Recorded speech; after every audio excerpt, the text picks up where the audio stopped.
Okay, hello and welcome to ALN Thursdays at 4 on this January 28th, 2021. Thank you all for being here. I am Nick Knoke, Director of Technology for the Asset Leadership Network, and today we have Amelia Shachoy with us from the GAO. Here is Amelia's picture on this slide, and just a moment of notes before we get underway here. You can see now on the screen our organizational members here on the right and our patron supporters here on the left, ABS Group and Onuma. We are super grateful for all of these patrons and organizational members. Without them, it would not be possible to do things like ALN Thursdays at 4 like today, or our weekly newsletter, or a number of the other activities of the Asset Leadership Network. So we are very grateful. And if you are interested in becoming an organizational member or a patron, please reach out to us. And now our monthly sponsor, the Andrew James Advisory Group, has a short video about their ALN A55K professional certification exam.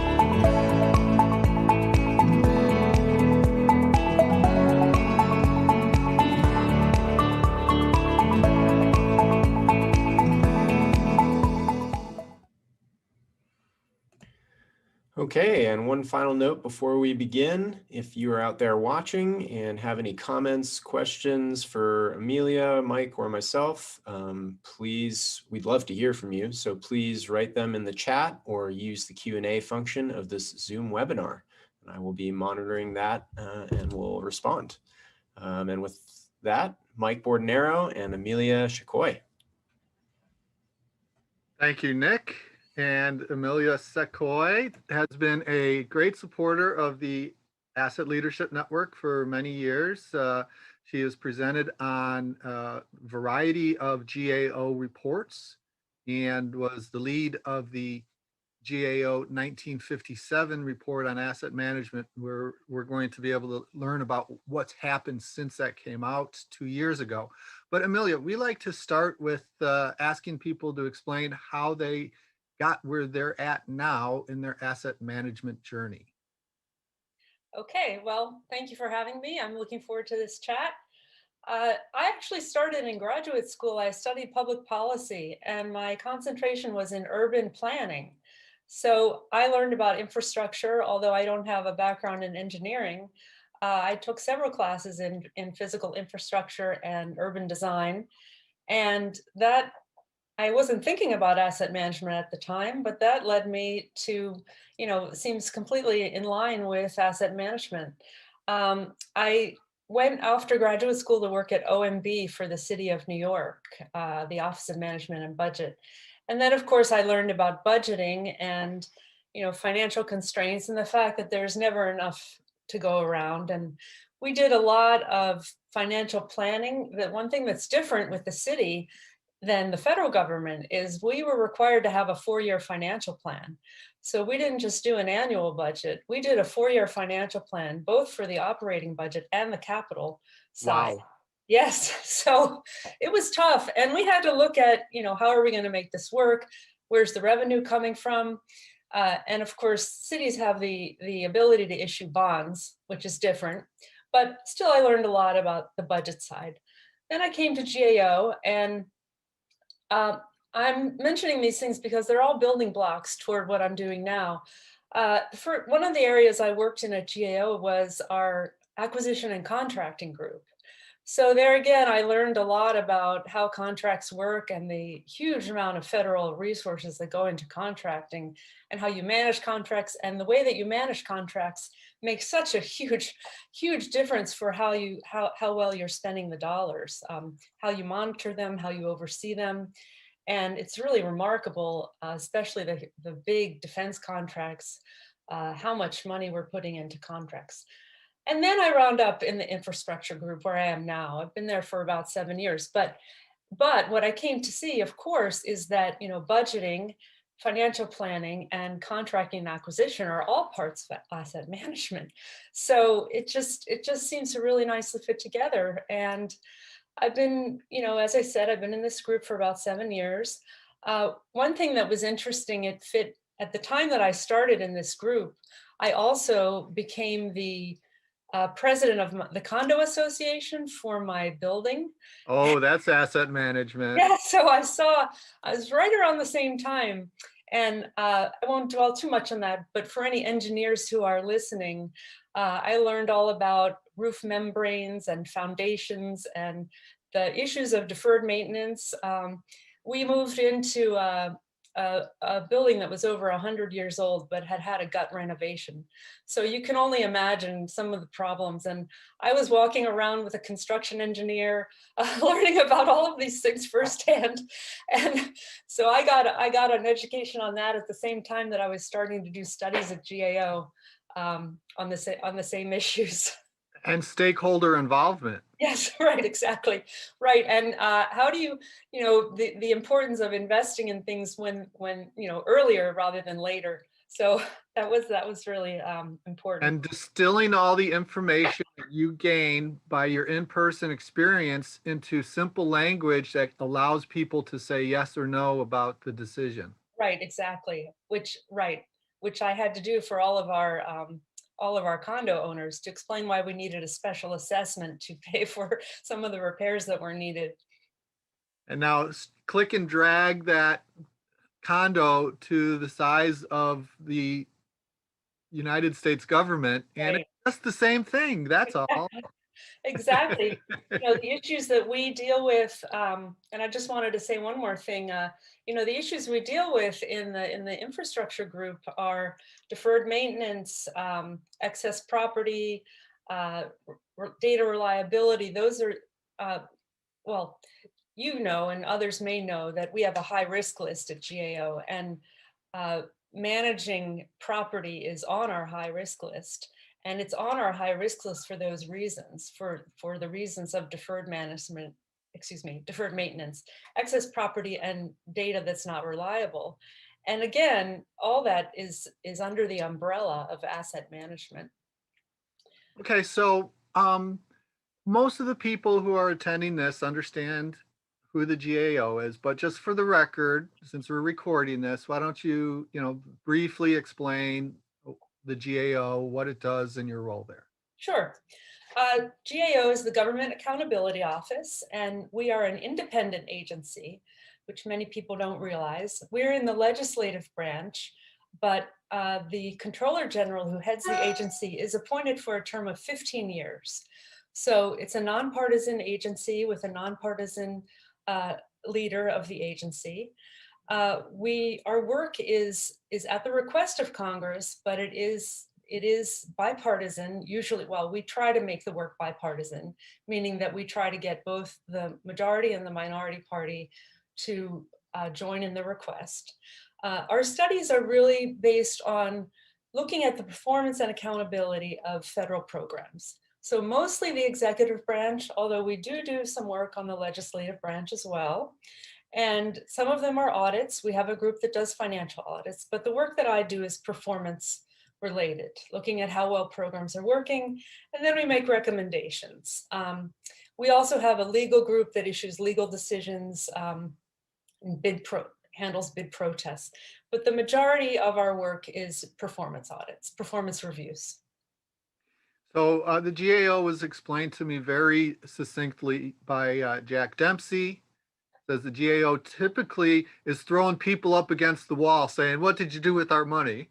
And sometimes they do studies about what would be good for the government to do. I Yes. think that the 1957 report on asset management is one of those, what would be good for the uh, government to do. Can you explain how that came about and what your mission was on that?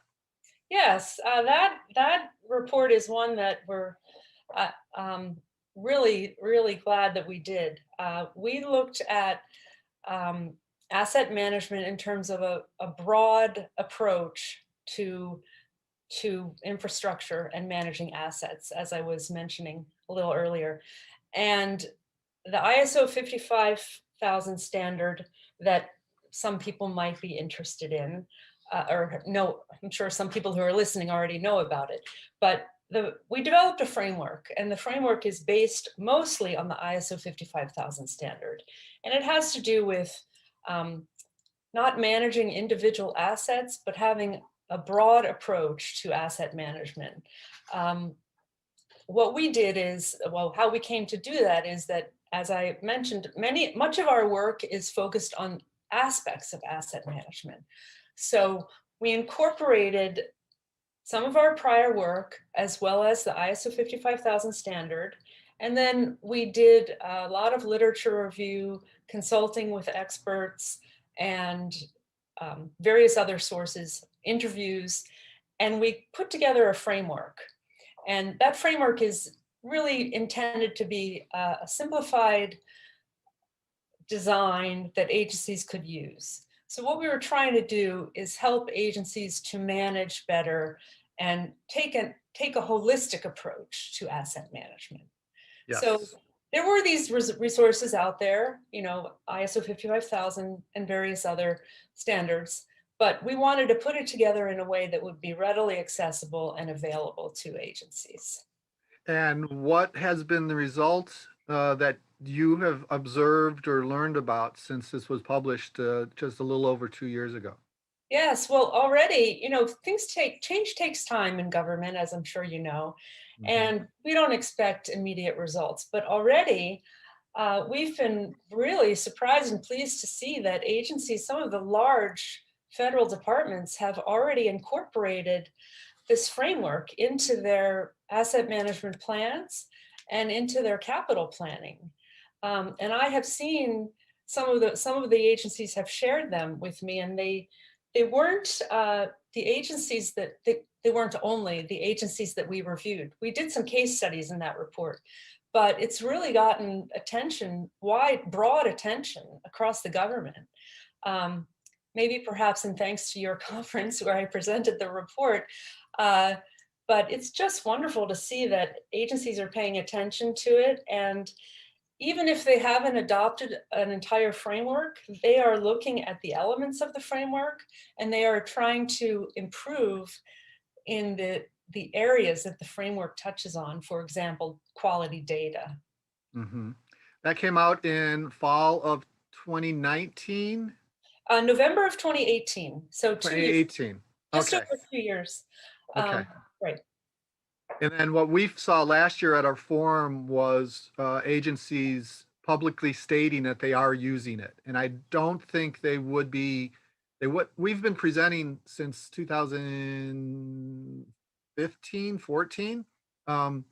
And nobody was really saying ISO 55,000, but I think your report gave people cover, and say, we're doing what the GAO is, pointing us to. So that's pretty good. Can you share any of the specific agencies, or is that private information? No, I think they would be glad to to say. I know the Department of Homeland Security has incorporated, and I think they even mention our framework in their asset management framework. They have a fairly robust asset management framework, and you know that's a huge department with so many Yes. different components.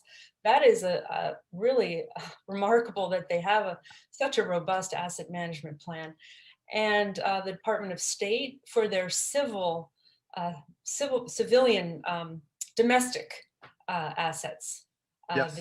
international assets are different, obviously, but for their domestic assets, they have done the same and they have followed our framework. So those are two huge agency departments that have really done a nice job. And I know the U.S. Army Corps of Engineers had been looking and, basing much of their actions on ISO 55000, but it wasn't until last year that they say they're actually doing an ISO 55001 strategic asset management plan. So they're Right, stepping right. up in that too.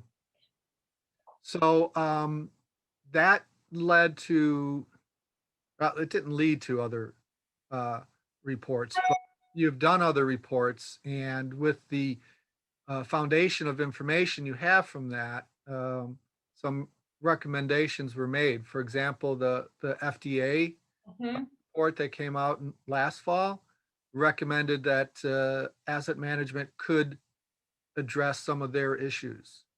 Right, we did. We did a report on the FDA on the centers, a few centers at the FDA that focused largely on personal property, because the FDA doesn't own its, well, it's the FDA's real property is the space that it uses, which is actually GSA space, but its Mhm. personal property is what we looked at, which for people who, well, just for some examples, it's lab equipment, um, technology, and some of the huge things that they need to do their research, like freezers and things for the medical, the testing that they do. And what we found is that they really did not have good any kind of good systems in place for quality data, maintaining quality data, and for formal plans and policies, which are two elements of our asset management framework. So we did make several recommendations to them. And that's particularly important because, the FDA, well, you may not know, people may or may not know, that the FDA relies on fees from the applications to fund much of its operations. And they're in the process of renegotiating those fees. So that may change. The amount of fees they get may change, which Mm. means that they're going to really have to carefully manage the funding they get and have good systems in place for how they account for their equipment and how they use it and how they decide on what their needs are. Mhm. So that was one area where we applied it. And I'm currently working on, if I can talk a little bit about our current work. That was going to be my next question, so go right ahead. Yeah, I'm really excited about our current work, which is related to natural disasters. And we're applying the framework to see how agencies are incorporating, or whether they are incorporating natural disasters or resilience, what we're calling it, resilience to natural disasters, into their asset management planning. And, during the last year, there's been such a huge, well, there's a trend, but one thing we saw in 2020 was the largest number of hurricanes and extreme weather events that I think in history or in recent history. So we know that climate change is happening and it's becoming more and more common. So I think that this report is going to be very timely. What we're looking at is to see whether and how agencies have incorporated the natural disaster resilience into the framework. And one of the key areas, well, quality data is of course always a key area. The other one is maximizing the portfolio's value, which is one of our key elements. And you have to be sure that you're putting your dollars into an asset before it's too late, right? You don't want to wait for something to collapse, which does happen during disasters, and then it's an emergency and you need emergency funding, which the federal government does provide a lot of disaster relief funding through Mhm. emergency appropriations, but that's not what you want. You want to prevent, you want to put into prevention so that building doesn't collapse when you have, or to the extent that you can. Some Yes. disasters are more serious than others, but damage in areas where there's a greater likelihood of hurricanes or wildfires, as we've seen. You want to do prevention, as they say, fix it first. So I think that's what we're looking at, and I think that's going to be really, really interesting. I'm really looking forward to that report. Are there any particular agencies you're looking at, or any asset types, or? We're focusing on real property. And Okay. because, buildings and structures, which are most vulnerable to extreme weather events. Yeah. And we are looking at the Department of Interior, the Army Corps, GSA, and then some of the components within those agencies. Okay. So I can't tell you any findings right now, but No. I think this report should be ready for your next conference in the fall. So Excellent. I'm excited. And I also think that given some of the initiatives of the new administration, I think that we may see some changes in addressing climate change. So I'm hoping it will be timely. Well, at least we need to adjust our response to climate change and be prepared for an increasing amount of natural disasters. It's Yes. obvious. Well, the It's not, data, it's a bipartisan understanding. yes, the data More clearly show. fires, there's more hurricanes. Yeah. The data clearly show, and not only the number, but the severity of the events. Right. So thank you for doing that, because we've always thought in asset management world that getting people's awareness about natural disasters and the need for asset management in natural disasters is so important. With our organizational member Grant Thornton and Onuma and others this spring, we talked about personal property equipment, Mhm. how to use tools to allow the uh, assets to be shifted around the country where they're needed Mhm. in a swarming real-time fashion. But you need to have those in place before the disaster occurs. Anyway, I'm sure your report will help make people aware of this. So thanks for doing that. Um, and then how about your colleagues? Is there anything your colleagues are doing that you think is really interesting that we should be aware of? Yes, we do have an ongoing report at the VA, Veterans Administration, and one of my peers is working on that, also applying the asset management framework. And the VA does have an asset management program in place, but we're looking at, actually, I think they had expressed interest, the VA itself had expressed interest in having us look at that. And we're looking at it, and although I'm not doing that work, I am a Yeah. stakeholder. I'm a stakeholder on that work, and applying our framework and seeing where their program could be improved. Well, Maybe. that's great that they're asking you for that. And going back to the FDA report, I remember you saying that when it was presented to the FDA, they were in agreement with some of the findings. Is that correct? Yes, yes. Well, we do make recommendations. I think I mentioned that, but we know things don't happen quickly, and we do have agencies have 3 years to we monitor, and we give agencies 3 years, and we close the recommendations in year 4. So they did agree with all of our recommendations, and we try to phrase the recommendations or present them in a way that the agencies will be able to implement them within the time frame. So they should be making progress on those. It hasn't been long. We issued that report in September, and 3 months, we don't expect to see things happen that quickly, but they are working on them, and they definitely agreed that they would be implementing them. Okay, so now we have questions, and we actually have somebody raising their hand. Rich Culbertson, I saw you raise your hand. It would be best if you use the chat or question and answer, and we'll get the question to Amelia. So David has asked if you can go back to your New York days and talk about the value of planning when you update your plan on that 4-year cycle, the methodology. Uh, it's got to be a little different when you're planning beyond just the next year.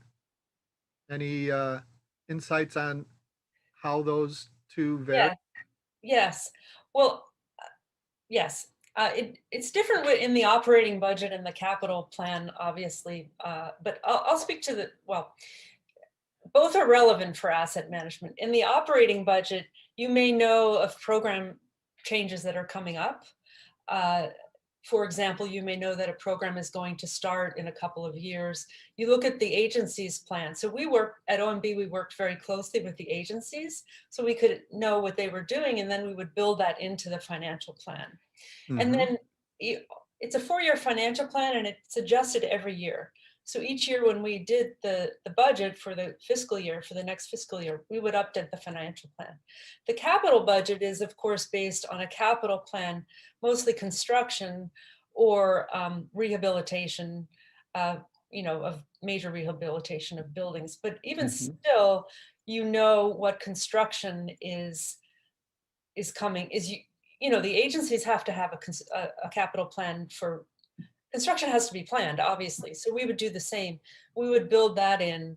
And that was a longer plan. We actually had a 10-year capital plan because, as you know, construction is long-term and has to be, you start design and each step long before you actually start construction.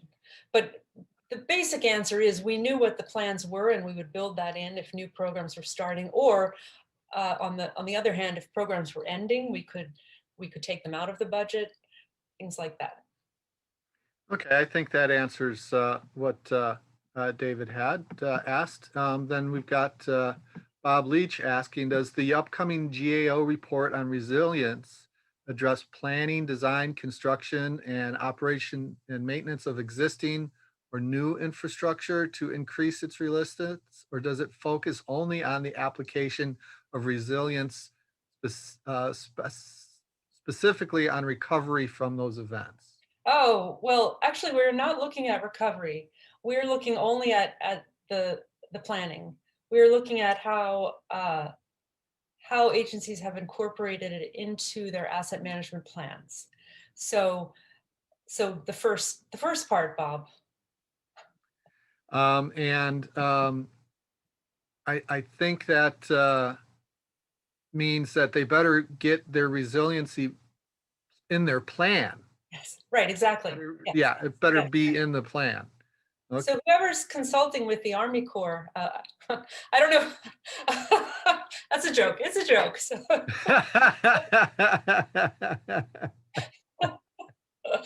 I am sure Bob is laughing too. I don't know if we have anyone from the Army Corps listening, but. So Amelia, Richard Culbertson asks, do you use the Green Book? Well, GAO uses the Green Book. Yeah. Okay. Right. That the Green Book is on internal controls. I don't know if everyone knows what the Green Book is, but yes, the Green Book is authored by GAO, and we use it in our audits if applicable. It's on internal control standards. Okay, so you do use it internally, in addition to applying its principles in your reports and studies of others' activities. Yes. So Rich is on to something in terms of having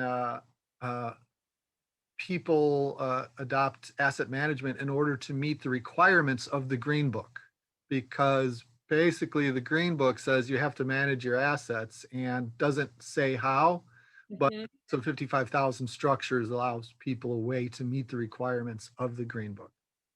Right. Yes, in some ways. That's a longer conversation, but yes, in some ways it does. In some ways, right. Yeah. So then we have, how do you manage, from Cecilia Mowat, how do you manage stakeholder involvement in accordance with ISO 55,000 when you are looking at performance reviews? Do you look at customer satisfaction and equality of service delivery?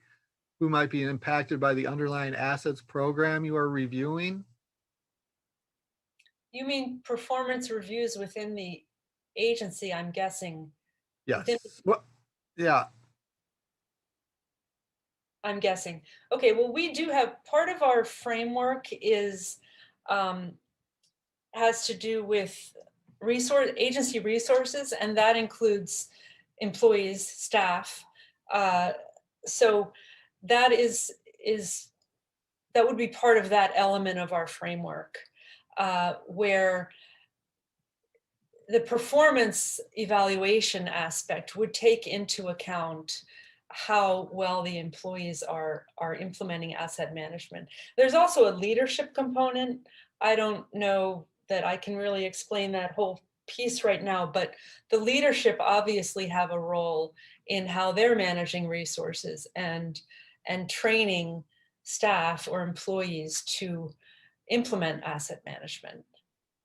So it's a shared responsibility. It wouldn't only, I don't think it would be fair to only hold the employees accountable in their performance evaluations. Okay, thank you very much. Oh, and good timing on the answer of your question. Thank you, Amelia. I could see the time was almost 4:30, so. Well, thank you so much, Amelia. Before people get off here, I just want to quick flash our sponsor slide, because again, without these patron members, ABS Group and Onuma, as well as our organizational members, this production would not be possible. So just want to thank these organizations for participating in the Asset Leadership Network and supporting us. And one more thing. Next week, we have Bill Garrett on February 4th, Thursday. It'll be at 4 p.m. Eastern, just like this production. And we hope everyone can join us then.